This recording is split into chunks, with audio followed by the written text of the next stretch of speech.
Justamente aquí en Venezuela contamos voto a voto, todos los votos, no una semana después ni un mes después, como ocurre en muchos de los países de estas personas que están llegando al país.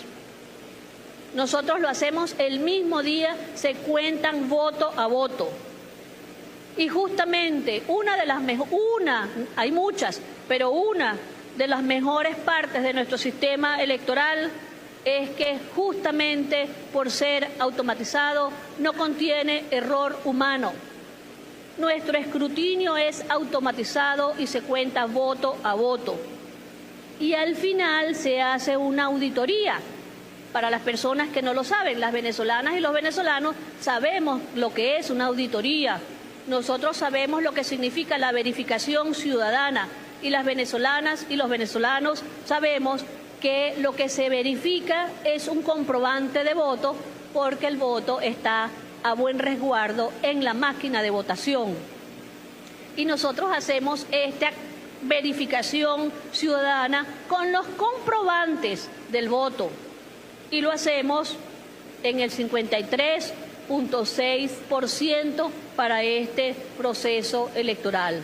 Así que también esto es algo que buscan, creo yo, con estas pretensiones de crear matrices de opinión, confundir a la opinión pública internacional quizás, porque aquí en Venezuela sabemos que los votos son contados uno a uno, el escrutinio es automatizado, están a buen resguardo en la máquina de votación y en la verificación ciudadana hacemos una auditoría para verificar los comprobantes del voto.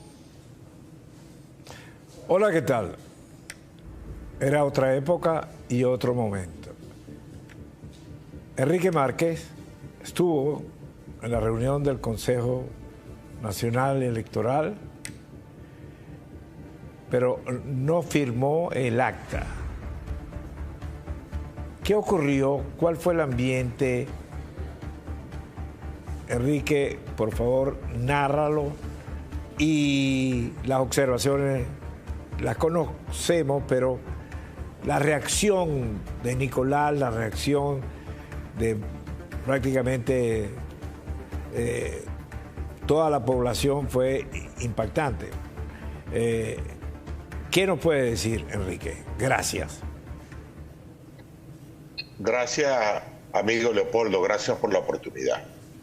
Fíjate, en un momento en el cual el país se encuentra exigiendo, el país y el mundo se encuentra exigiendo al Consejo Nacional Electoral que se publiquen las actas de escrutinio provenientes de cada una de las mesas electorales y que con esto se resuelva el problema de opinión pública tremendo e institucional y constitucional que hay en Venezuela. El CNE se mantiene cerrado, está herméticamente cerrado, no dan explicaciones, no recibe ningún recurso. Y el presidente de la República, de una manera atropellada, en mi opinión, completamente ilegal e inconstitucional también, activa un recurso contencioso electoral ante la sala electoral del Tribunal Supremo de Justicia y se nos invita a los candidatos a ir allá. Yo confieso que yo fui sin saber exactamente de qué se trataba, porque el recurso no ha sido publicado y tampoco se nos han entregado copias del recurso que introdujo el ciudadano presidente de la República, que no lo debería introducir como presidente, lo debería introducir como candidato, porque no tiene que ver nada el presidente con la sala electoral. Lo cierto es que yo concurrí allí con muchas dudas, ninguna de las dudas las aclaré realmente, salvo decir que la participación de la sala electoral no tiene ningún sentido. Ahí me encontré con el presidente Maduro y con el resto de los candidatos. Saludé al presidente, le increpé al presidente la necesidad de preservar la paz en el país y que para esto había que mostrar los resultados, que había que generar la satisfacción de cumplir con la Constitución. Me encontré con un presidente bastante nervioso, bastante molesto, sin ánimo de conversar, muy al contrario. lo noté más bien evasivo, inseguro. Y lo debo decir porque yo no tengo ningún inconveniente en conversar con él en los términos necesarios para hacerle ver la imperiosa necesidad de encontrar una solución para el país. Más allá de eso, en la audiencia a la cual se nos invitó se leyó un acta. Esta acta, que apenas la conocí en ese momento porque no la conocía antes, fui sin asistencia de abogado porque tampoco se me informó que podía llevarlo. Decía al final que el que firmaba esa acta se comprometía a acatar, a aceptar como palabra máxima el dictamen de la sala electoral. Pero es que yo no reconozco la competencia de la sala electoral para hacer lo que el presidente le está pidiendo, que el presidente le está pidiendo que certifique los resultados. El único que puede certificar resultados es el CNE. Y no es verdad que la sala electoral es una especie de organismo de alzada del CNE. No, señor. El poder electoral es uno solo y tiene todo su poderío constitucional. De tal manera que para mí era imposible firmar esa acta, y así lo dije. Tomé la palabra en la audiencia y le pedí la oportunidad a la magistrada que dirige la sala electoral que me diera la palabra para explicar por qué yo no iba a firmar eso. Ella me respondió que no podía hablar, que tenía que consignarlo por escrito, cosa que haré mañana, Leopoldo. Mañana visitaré la sala electoral y consignaré mis alegatos para no firmar aquello y mis alegatos para descalificar lo que yo considero un exabrupto jurídico, lo que se intenta cometer allí. Luego tuve la oportunidad de dirigirme al país y lo hice. Lo hice convencido de que este recurso que se introdujo ante el TCJ no tiene un buen futuro y no es bueno para el país. Lo que debe ocurrir aquí, lo señalo de nuevo, y en esto concurro con las opiniones de la mayoría de los presidentes extranjeros que han hablado, de los gobiernos, que lo que soluciona esto es la publicación de los resultados mesa por mesa que tiene que hacer el CNE. Ahora, ya va más de una semana y el CNE nada que habla. Produjo un boletín número 2, pero que tampoco tiene soporte de las actas. Hasta que no se publiquen esas actas, queda la duda completa. Pero la duda queda completa en todas partes del mundo. No hay en todas partes del mundo, no hay gobierno democrático que esté satisfecho con lo que ocurrió en... Ninguno, porque realmente lo que está pasando aquí, Leopoldo, es que está violada la soberanía popular recogida en el voto. Aquí hay un grupo de personas que, amparados en el poder, amparados en el ejercicio del poder, pretenden, en mi opinión, desconocer la Constitución, desconocer el Estado de Derecho y obstaculizar el ejercicio completo de la soberanía popular, que mostró unos resultados el domingo. A mí no me cuadran las actas que yo tengo. Yo tengo unas 3.000 actas aproximadamente. Yo no pude recoger todas las actas, la mayoría de mis testigos fueron sacados de los centros. Yo tengo unas 3.000 actas, y lo que muestran esas actas que yo tengo no coincide con el resultado que el CNE ha anunciado. De tal manera que yo lo que exijo como ex candidato, a propósito, yo perdí la elección, yo no ando diciendo que revisen eso porque yo gané, al contrario, no, yo sé que yo perdí, quedé atrás, pero también sé que no es lo que dijo el CNE. De tal forma que el CNE tiene que demostrarlo. Aquí no es que la oposición tiene que demostrar que ganó, no, el CNE tiene que demostrar cuáles son los resultados. La carga de la prueba la tiene el Consejo Nacional Electoral, y lo que estamos exigiendo es eso. Ahora, parece que esa petición de cumplimiento de la Constitución es subversiva, porque se nos ha acusado de conspiradores, de hackeadores, se nos ha acusado de todo, cuando efectivamente lo único que estamos pidiendo es que se cumpla con la Constitución y con las leyes, que se publiquen los resultados y que se reconozca lo que aparezca en Enrique, esta acta, dime una cosa, ¿qué dicen los testigos? Los testigos, por ejemplo, que están de María Corina, que están puestos por Edmundo, señalados. ¿Qué dicen los testigos esos? Pero es que no solo los de María Corina, digamos, los del Comando Venezuela, de que apoya a Edmundo González, también los míos, pero también los del PSV, porque los del PSV estuvieron allí y recogieron actas, y son las mismas actas que están publicadas tanto en el portal que habilitó el Comando Venezuela como en los medios que hemos utilizado nosotros del Partido Centrado para hacer pública esa actitud de Maduro esa actitud de Maduro no puede implosionar al PSV. Me lo dice al regreso, por favor. Enrique, te dejé una pregunta en el aire. Sí, cómo no, yo sí creo que para el Partido Socialista Unido de Venezuela esta es una prueba de fuego, porque el Partido Socialista Unido de Venezuela recibe un legado del difunto presidente Hugo Chávez, cuyo principal elemento es ese legado de la Constitución de 1999. Y la violación de esa Constitución es un exabrupto para ellos. De tal manera que, en este caso, considero que los testigos del PSV que estaban en los centros saben exactamente lo que ha ocurrido, y debo aprovechar para denunciar la persecución que son objeto. También, igual que los testigos de la Mesa de la Unidad Democrática o los descentrados, están siendo perseguidos para quitarle las actas, para esconderlas. Y esto es gravísimo, porque se trata de una represión que no es solamente una represión a aquel que proteste, sino una represión a aquel que tenga alguna prueba de los resultados del 28 de julio. Y esto es importante decirlo.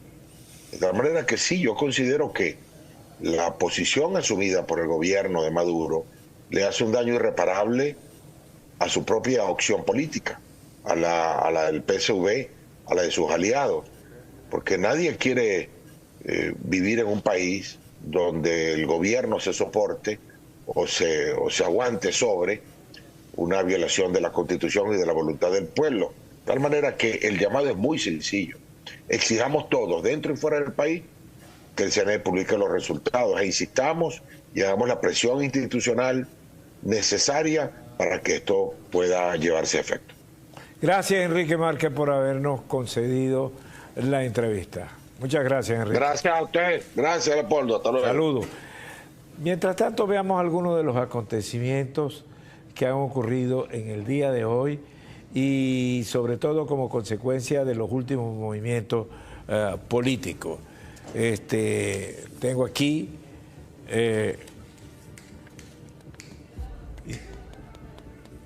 aquí lo tenemos. Tras 15 años en el poder, esto es en Bangladesh. El Sheikh Hasina ha huido de Bangladesh en un helicóptero, poniendo fin a su régimen. En otras palabras, un berenjenal prefirió irse y evitar violencia en el país. Caso completamente contrario a lo que estamos presenciando en Venezuela. Veamos esta nota. Lo último, los acontecimientos en Bangladesh fueron posibles porque los militares decidieron no reprimir más las protestas, sino darle su apoyo. Algo completamente contrario a lo que ha ocurrido en Venezuela, donde el presidente Maduro, ya expresidente, correcto, expresidente Maduro señaló que iba a construir 2 pabellones más para meter a los jóvenes que están protestando. Por otro lado, la comunidad internacional se ha movido muy rápido, considerablemente, y va a haber una reunión donde va a estar Lula, que se reúne en este momento con el presidente de Brasil. Probablemente va a haber otro presidente. La comunidad internacional se está moviendo considerablemente para buscar una salida que no es otra que respetar la Constitución de Venezuela. no puede haber de ninguna reunión de esta que no haya la consideración adecuada. Ahora, la presencia con Boris, que es un presidente de izquierda, coloca al presidente de Colombia en una situación un poco delicada, porque parecía que había una posición común entre Brasil y Bogotá, y parece ser que no es así, porque el presidente chileno tiene una posición completamente contraria, y es de la idea de aceptar lo que el Consejo Nacional Electoral señaló en el 70% de los votos ya escrutados. En otras palabras, para que veamos la gravedad del asunto, se trata de un golpe de Estado que está dando Nicolás Maduro con la sociedad de quien lleva ya 10 años como ministro de la Defensa, padrino. El resto de las fuerzas militares van a aceptar esto, el resto del mundo lo va a aceptar, las organizaciones internacionales. Hemos visto alianzas que están formadas desde Europa, alianzas que están formadas en América Latina, que tratan de evitar que se consuma el golpe militar. La opinión pública generalizada, los diferentes artículos de prensa que pudimos revisar también. Ahora, hay que considerar algo todavía más peligroso, y es que el mundo militar también está dividido, el mundo militar venezolano. Padrino tiene como 10 años como ministro y más nadie ni asciende ni recibe aumento. Es decir, en otras palabras, un cogollito cívico, militar y ahora empresarial se quiere quedar con el país per secula seculorum. Esto ahoga la economía, imposibilita la creación de nuevas fuentes de trabajo, en otras palabras, asfixia al país. ¿Cuánto puede durar esta unión de algunos militares, del cogollito militar, con un grupo partidista? Diera la impresión que no mucho tiempo. Bien, este es un hecho inédito en los últimos tiempos, lo que ha ocurrido en Venezuela. Por eso empezamos con quien era muy conocida como presidente del Consejo Nacional Electoral. Hasta las actas. Aquí se cambia. Aquí se produce prácticamente un golpe de Estado. Y hemos invitado para esta parte del programa al doctor Enrique Salas Roma, quien fuera gobernador de Carabobo, quien fuera candidato presidencial, pero sobre todo es un venezolano con experiencia y conocimiento del poder en Venezuela. ¿Qué pretende, luego de saludarlo, qué pretende Maduro con esto? Leopoldo, gracias por esta invitación. Yo creo que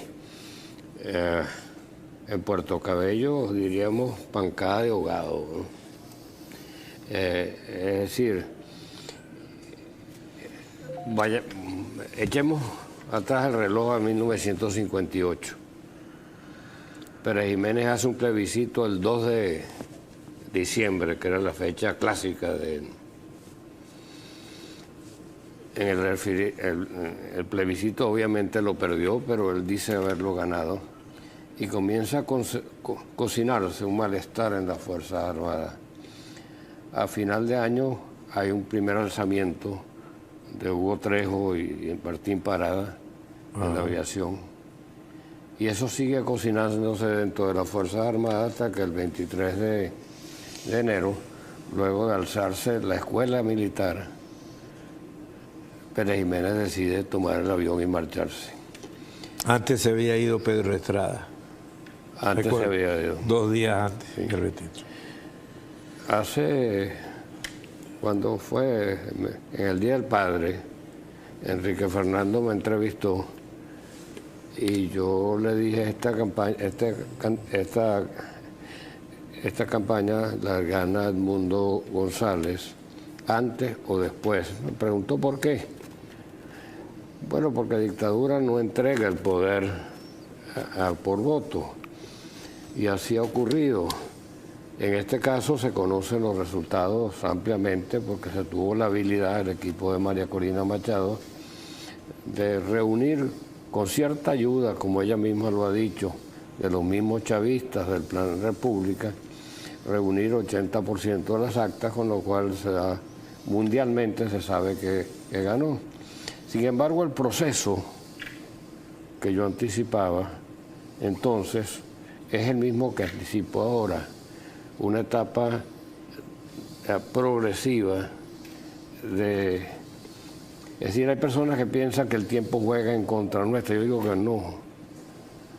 Hay personas que piensan, incluso Jaime Bailey en un programa lo comenta hoy, sí, que pueden esperar hasta enero. Yo no creo que aguante. La presión de calle es muy grande. Y si contamos las 7 semanas... Él dice lo del enero por lo de la reforma de la Constitución, que le da un tiempo más. Para que tome posesión el nuevo presidente. Exacto. Pero yo creo que la situación en Venezuela no aguanta más. Estas marchas van a ser progresivas, el pueblo perdió el miedo y creo que en forma definitiva Maduro simplemente le queda negociar la mejor salida posible y marcharse lo más pronto. El tema militar, porque insisto en que los que están arriba tienen varios años, etcétera, tienen unos grandes beneficios, tanto económicos como sociales, etcétera. ¿Qué ocurre dentro de la Fuerza Armada? En el tiempo de Pérez Jiménez no tenían estos beneficios tan grandes, pero también tenían beneficios. La Fuerza Armada tenían a su comandante en jefe como presidente, que no es el caso de Maduro, no es militar, y sin embargo se sublevaron. Los rangos inferiores generalmente, me lo decía un general hace muchos años, que los que se van a sublevar son los tenientes coroneles porque todavía no le ha picado la política. Esos son los primeros en salir.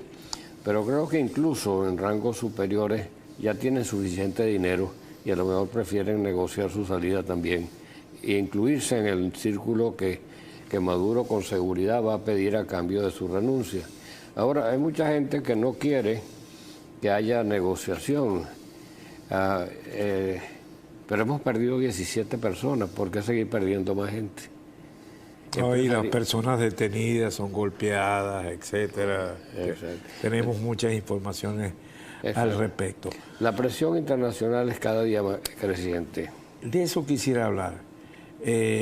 Quisiera hablar de una administración de los Estados Unidos que prácticamente ya está terminando, de un mundo muy convulsionado. Alguien me decía, tenemos el lío de Ucrania, tenemos ahora lo de Bangladesh, etcétera. ¿Hay tiempo, un momento para ocuparse de Venezuela? Retomemos el hilo de la conversación, doctor Sala. Lo que nos iba a establecer de diferencia el mundo de ahora al mundo de antes. Bueno, esto es algo que tomaría un programa de 2 horas para explicarlo. Pero en el libro mío publicado en 2019, ya yo anticipaba y sugería lo que venía después. Yo mantengo que estamos en medio de una guerra mundial no declarada. Una guerra mundial que arranca con el ataque a las Torres Gemelas, es el factor emocional que la dispara, es seguida por la invasión de Estados Unidos a Irak, y que tiene a partir de ese momento una herramienta asimétrica, porque los países que aspirantes no tenían la misma fuerza de Estados Unidos, utilizando las redes sociales que salen en 2006, que son una herramienta para cambiar la opinión. Hay personas que no lo entienden bien, de manera que voy a darles un ejemplo muy sencillo. En los hechos, el Hamas atacó a Israel, pero las redes sociales lo han cambiado y ahora parece que Israel es el atacante. De manera que, así como ocurre en el plano de esa guerra concretamente, está ocurriendo en todos los planos de la vida. Y la polarización que hay en Estados Unidos muchas veces es conducida o es alimentada por las redes sociales manipuladas desde China, manipuladas desde Rusia, manipuladas desde Irán. Hay también esfuerzos por eliminar el dólar como moneda de intercambio. Exactamente. Y eso tuvo algo que ver con el ataque del Hamas, pero no vamos a entrar en estos detalles. Entonces, en Venezuela están participando, es decir, si tenemos un escenario en Ucrania, un ucraniano físico que la gente puede ver, porque las guerras antiguamente eran para tomar territorio. En este caso hay uno solo, que es el caso de Ucrania. Tenemos el otro foco de guerra que afecta a Estados Unidos, que es el Hamas contra Israel, que en realidad es Irán y todos sus proxies atacando a Israel, proxies que actúan en lugar de Irán, que son los Houthis, los de Yemen, son el Hezbollah del Líbano y es el Hamas, que recibe apoyo directo de Irán. Ahora bien, que pelean en dos frentes, militar y en la opinión pública, y crean falsas verdades que se transmite en el fondo una lucha del débil contra el fuerte, y no es esa la realidad. No. Bueno, en Venezuela esas redes están actuando con factores de financiamiento. Está actuando también el ELN, que es un brazo armado de la guerrilla o la narcoguerrilla. De manera que, y está actuando lo que queda de la FARC. De manera que tenemos una realidad que es, digamos que ese es el tercer escenario de guerra. ¿Y eso es lo que limita un poco a Petro? A Petro porque esto apareció en la prensa y yo creo haberlo corroborado indirectamente, porque hice la pregunta y nunca me dieron respuesta. Petro ha sido advertido por el Comando Sur que si tocan a María Corina Machado, el Comando Sur va a actuar. De manera que hay un momento de tensión. Una cosa son los... Perdón un momentico, ¿por qué insiste que no vaya María Corina a la negociación? Ahora hay las posibilidades de una negociación, pero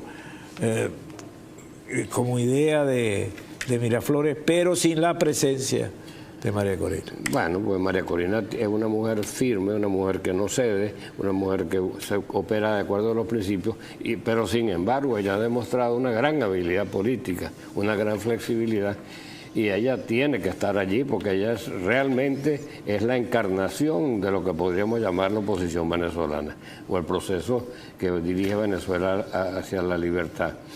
Pero bueno, ellos se van a valer de todos los trucos posibles, de todos los factores de poder, pero lo cierto es que ni China ni Rusia quieren una nueva guerra, despertar a Estados Unidos y abiertamente lanzar una guerra. Por ejemplo, el COVID fue un acto de guerra de China.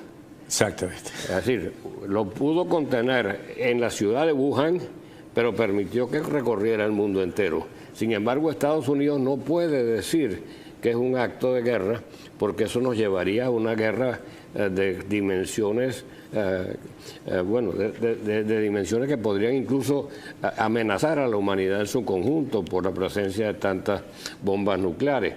En este momento es al revés.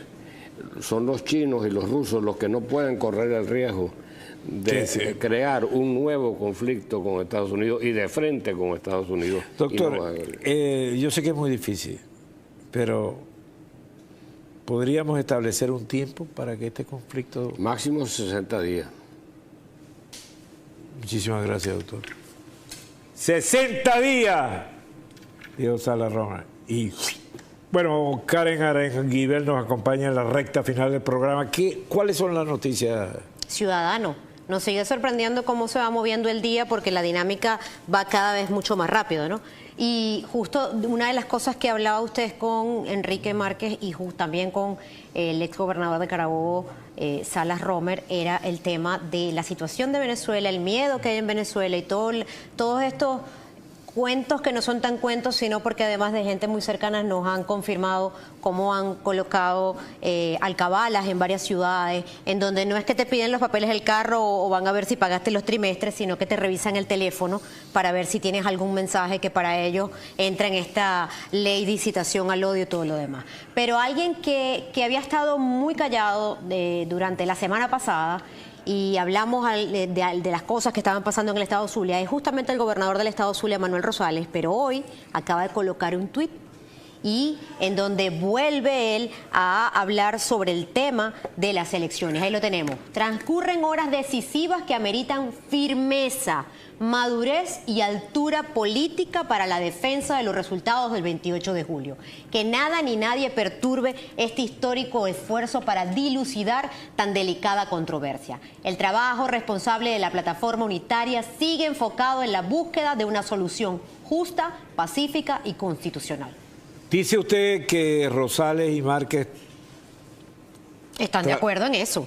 Están de acuerdo en eso. Y están de acuerdo con lo que hizo. Están de acuerdo en que los resultados del 28 de julio dan como ganador a Edmundo González. Y están de acuerdo, evidentemente, en que hay que respetarlo. Y entonces esta teoría que, por ejemplo, el expresidente colombiano Iván Duque hablaba en sus redes sociales durante el fin de semana sobre la posibilidad de la repetición de elecciones a través de un mandato del Tribunal Supremo del régimen, se cae porque no hay ningún acuerdo sobre eso. Estoy segura que ni María Corina, ni mucho menos Edmundo González, que es el presidente electo de Venezuela, ni nadie de la plataforma unitaria va a estar de acuerdo en eso, porque repetir las elecciones ¿para qué si ganamos el 28? La violencia es el arma de los que no tienen la razón. De los que no tienen razón. Correctamente. Y haber recurrido a eso y a amedrentar a la gente, sobre todo... No los quise sacar, pero hay unas imágenes horribles de jóvenes torturados, golpeados. Bueno, murió un joven de apenas 19 años. Las fotos en las redes sociales son terribles, no podemos publicarlas justamente, además por guardar respeto para sus familiares y con él mismo.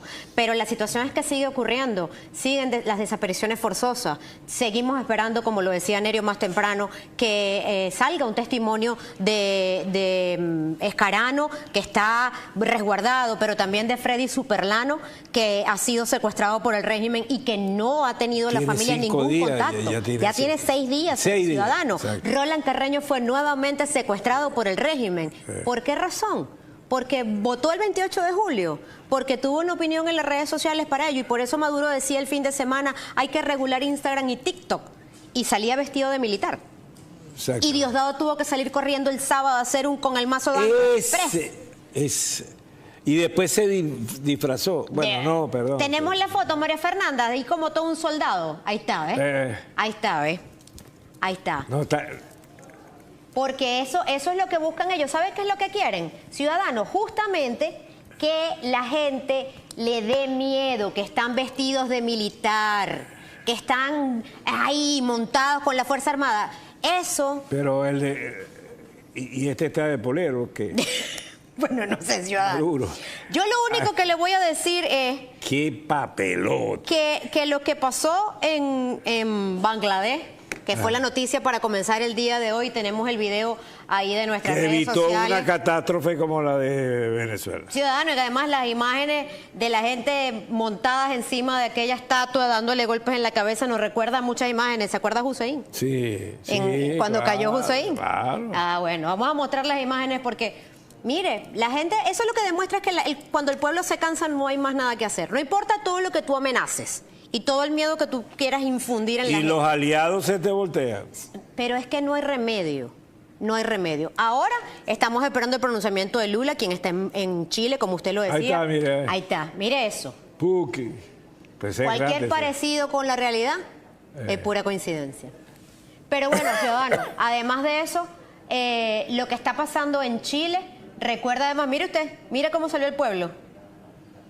Y no fue, ahí no es los golpistas, los fascistas, de todos les han llamado en estos días, ahí está, la gente cuando se cansa, esa es la reacción que tienen y no hay más nada que hacer. Tuvo que dimitir la primer ministra e irse además, tuvo que agarrar un helicóptero e irse porque ya no podían contener la decisión del pueblo. Y justamente hoy se espera que alrededor de las 5 de la tarde haya el pronunciamiento oficial del presidente Boric y de Lula después de esta pequeña cumbre que se está llevando a cabo en Santiago de Chile. ¿Cuántos jefes de Estado van a...? Bueno, están prácticamente todos los representantes de la región, pero lo que se quiere saber, lo que se quiere conocer, incluso María Corina, el contenido de este acuerdo que se puede dar hoy. María Corina lo agradecía ya en una entrevista que le hizo un medio brasilero que decía que gracias al presidente Colombia, Lula. ¿por qué? Colombia, ciudadano, ¿quién apareció hoy? No, el amigo Iván Márquez. Iván Márquez. El desaparecido que apareció. Ahí está María Corina, agradece posición nítida de Lula da Silva y por eso la gente está tan ansiosa de saber qué va a decir hoy. Pero además Iván Márquez, que lo tiene en la revista Semana en su portada del día de hoy. ¿Usted me quiere decir que el presidente El único respaldo que recibió es de Iván Márquez. Imagínese usted. ¿Quién más lo ha respaldado? ¿Turquía? ¿No ha visto las últimas encuestas de Colombia? ¿No las ha visto? Te digo, no pasa de 30 puntos. Muy mal. El tipo no va a ser reelecto. Y los colombianos no se quieren ver reflejados en la historia venezolana. Claro. Ojo. Y además tiene muchos venezolanos viviendo adentro. Por supuesto, son más de 2 millones los que están registrados y yo diría que más.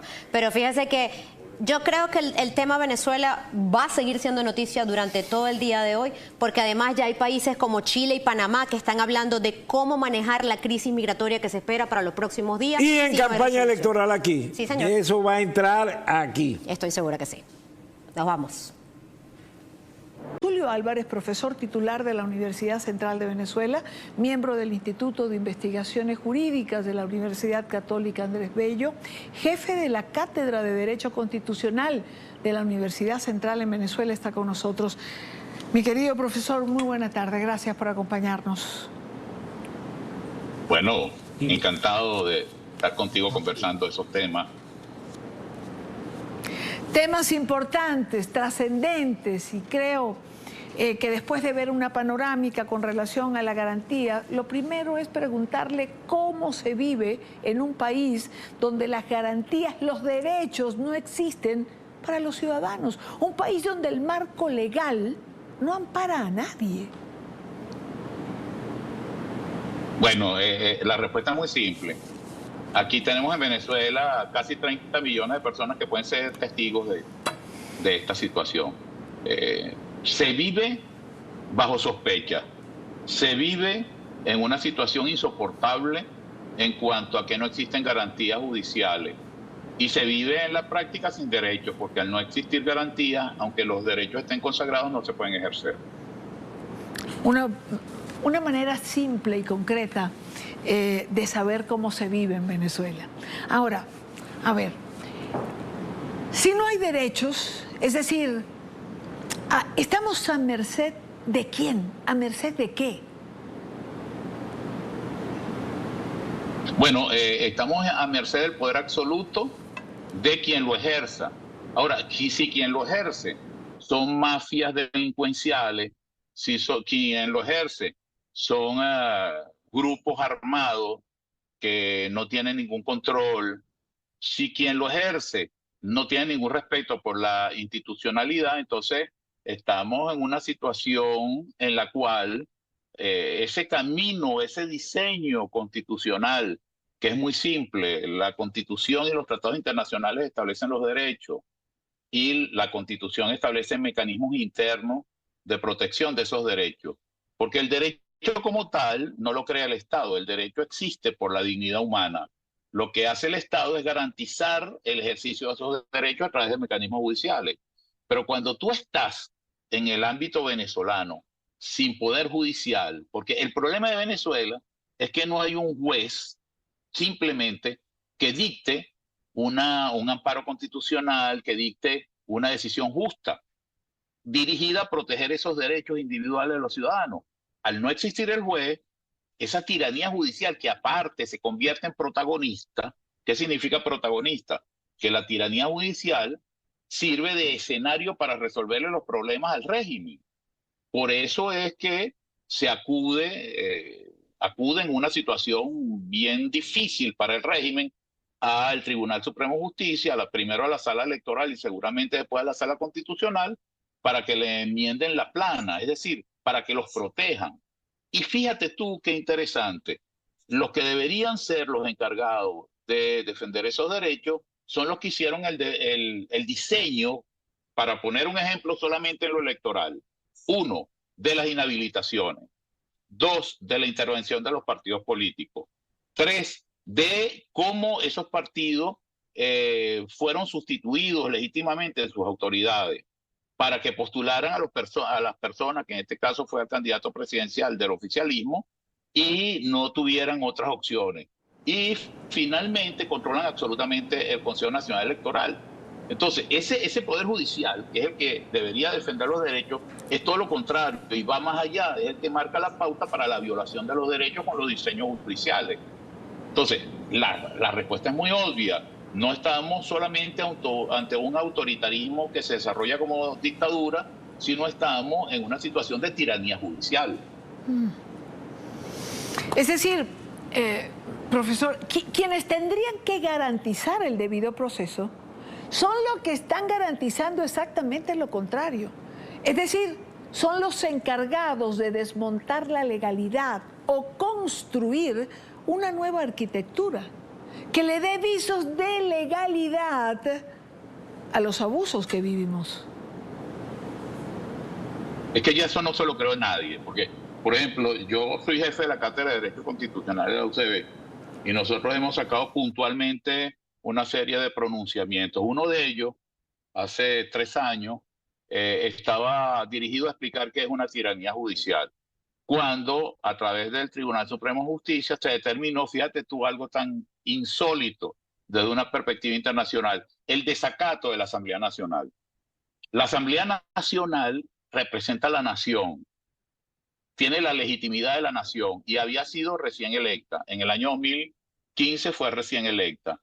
Y en el año 2016, la Sala Constitucional y la Sala Electoral determinaron que la Asamblea Nacional está en desacato.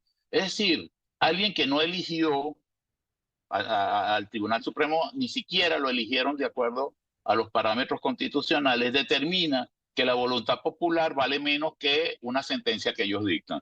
Eso es una aberración que no es admisible en el derecho constitucional de ningún país democrático. Entonces, nosotros hemos tenido mucho cuidado de explicar por qué la Sala Electoral y la Sala Constitucional no pueden ser un escenario donde en justicia se definan, se diriman, se resuelvan controversias y problemas políticos. No pueden ser, porque primero son parciales, segundo, son ilegítimos, no han sido elegidos de acuerdo a los mecanismos establecidos en la propia Constitución. En tercer lugar, representan un departamento jurídico de un régimen político autoritario. Y nunca, fíjate tú, aquí en Venezuela, los tribunales de justicia no dictan medidas protectivas a los derechos de los ciudadanos. Ellos pretenden ahora enmendar la plana de todos los errores cometidos y del fraude vulgar que se cometió en Venezuela el día 28 de julio. Pero para eso hace falta una palabrita, y ese es el grave defecto del sistema judicial venezolano, que es credibilidad.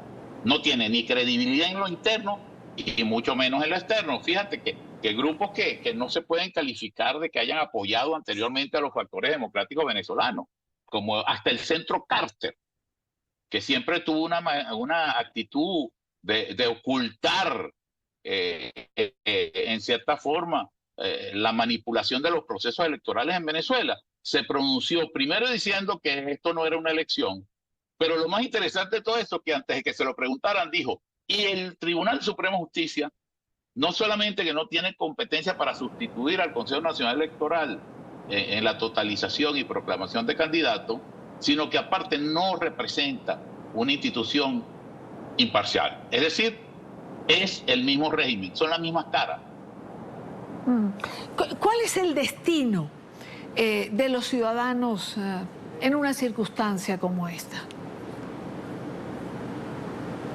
Bueno, el esquema de protesta pacífica en Venezuela ya está tomando un cariz heroico.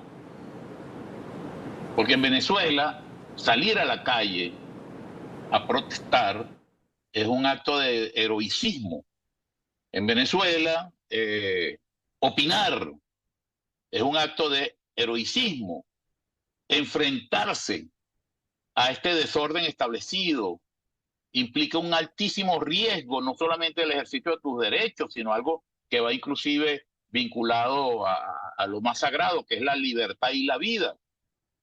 Pero yo creo, y todas las evidencias así lo confirman, que el ciudadano venezolano asumió que ahora o nunca, que tiene que defender sus derechos a costa de todo, porque ha perdido todo. Porque cuando le arrancas todos los derechos a los ciudadanos y el ciudadano no tiene nada que perder, hace lo que se está haciendo en Venezuela, que es permanentemente protestar, movilizarte.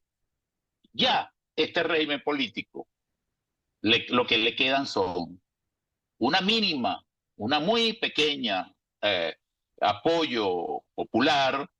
Yo ni siquiera creo en ese 30%, porque parte de ese porcentaje de apoyo popular tiene que ver con el clientelismo, con el miedo. Mucha gente votó por miedo porque creía que su voto no iba a ser secreto. Es mínimo el apoyo popular. Lo que tienen es cuerpos armados, paramilitares, organizados, financiados y coordinados desde el poder político venezolano, y un sector muy endeble militar que cada día se resquebreja más, se rompe más. Entonces, esta es una situación que es un proceso que los ciudadanos han madurado y han entendido. Esto no se arregla de un día para otro. Yo te voy a decir, buena parte de los venezolanos estaban asumiendo que el domingo iba a pasar lo que pasó, que el régimen iba a perder y iba a desconocer los resultados y que iba a haber toda una resistencia política. Pero te voy a decir, muchísimos de esos mismos venezolanos que estaban convencidos de que eso iba a pasar, no esperábamos un brutal rechazo como el que se produjo el domingo. Por eso es que aquí esa elección proclamó a un candidato como presidente electo de Venezuela. Aquí no puede haber nuevas elecciones para tratar de corregir el proceso electoral del 28 de julio. Aquí no puede haber un arreglo en torno a la repetición de ese evento electoral porque fue demasiado contundente. Claro. Y se ha demostrado fehacientemente. Y por supuesto, los pocos socios políticos que le quedan a este régimen están tratando de corregir, están tratando de buscar un acuerdo y evidentemente de ganar tiempo, porque aquí está en una situación tan dramática que este régimen lo único que le interesa es llegar al día de mañana. Ahora, yo creo, profesor, que en esto hay un consenso general, es decir, quisiéramos que los mediadores tuviesen credibilidad, pero bueno, somos muchos, ¿no?, los que sentimos que pueden estar ganando tiempo precisamente para el régimen. Pero hay una diferencia sustantiva. Y yo le he dicho, el régimen político, que generalmente con sus manipulaciones y estrategias y diálogos fraudulentos engañó al pueblo de Venezuela, cometió un error fundamental. Y lo dije desde el primer momento en que se dio ese evento, las primarias. Primero permitió que se hicieran las primarias. Y ellos tenían todo para evitarlo. Los que diseñaron el proceso político en ese momento, y sabemos quiénes son los que en materia electoral marcan la pauta, tenían la convicción de que la primaria iba a ser un proceso. Pero lo segundo, que fue gravísimo, es que estando inhabilitada María Corina Machado, también permitieron, ese tribunal no bloqueó la participación de María Corina Machado, pensando que la primaria iba a ser un fracaso y que María Corina, en consecuencia, iba a desaparecer políticamente, como han desaparecido tantos individuos que han tratado de tener protagonismo político en Venezuela. Pues resultó que le salieron mal las cuentas. Primero porque hubo una serie de venezolanos que en forma heroica organizaron la primaria. Esa comisión de primarias, cuando fue decantada y salieron los que no tenían que estar, asumió el proceso con gran valor. En segundo lugar, porque no se esperaban que María Corina Machado ganara con el 93% de los votos. Eso fue un evento definidor del gran elector en Venezuela. Entonces, ya no importa quiénes son los que están llamando a mediaciones o a diálogos engañosos, porque por primera vez tenemos una dirigencia política confiable, legitimada, con vocería y que tiene la entereza suficiente para dirigir el proceso que haya que dirigir para evitar cualquier enfrentamiento que vaya más allá de lo que hemos vivido y para tratar de lograr el reconocimiento ya no en lo internacional, porque hay casi unanimidad de los factores democráticos internacionales que Edmundo González, presidente electo de Venezuela, sino que en lo interno terminen por reconocer que hay una voluntad popular aplastante que impuso la definición política de cómo debe resolverse el conflicto en Venezuela. La verdad que cuando uno se detiene aquí ahora y ve hacia atrás, uno no sabe si ha sido más complicado lo que hemos vivido o lo que está por venir, profesor. Y Dania, yo nunca he corrido un maratón. De vez en cuando he hecho alguna carrera larga. Y sobre todo me he dedicado a caminar, porque es lo único que puedo hacer la ciudad completamente todos los días, porque es el único ejercicio que hago. Yo no estoy viendo el final cuando empiezo la caminata de mi día de 8 kilómetros. Yo sé que voy a llegar al final. Porque si yo empiezo a ver que tengo que recorrer 8 kilómetros o un maratón de 42 kilómetros, en el camino pierdo el empuje. Con esto que te quiero decir, mira, yo creo que los venezolanos entendieron que es un proceso. Yo creo que el venezolano sabe que tiene que cumplir su papel, su rol, cada uno individualmente. Y creo que confía en su liderazgo político hoy que no lo hacía antes. En consecuencia, vamos a hacer caminos, vamos a hacer maratón, vamos a seguir dando todo lo que tenemos de fuerza y vamos a seguir enfrentando sobre todo este riesgo de un régimen autoritario, tiránico, que violenta sistemáticamente los derechos de los venezolanos. Lamentablemente esa es la realidad. Profesor, le quiero agradecer, Tulio Álvarez, profesor titular de la Universidad Central de Venezuela. Gracias por acompañarnos estos minutos. Un gran abrazo y un saludo fraterno.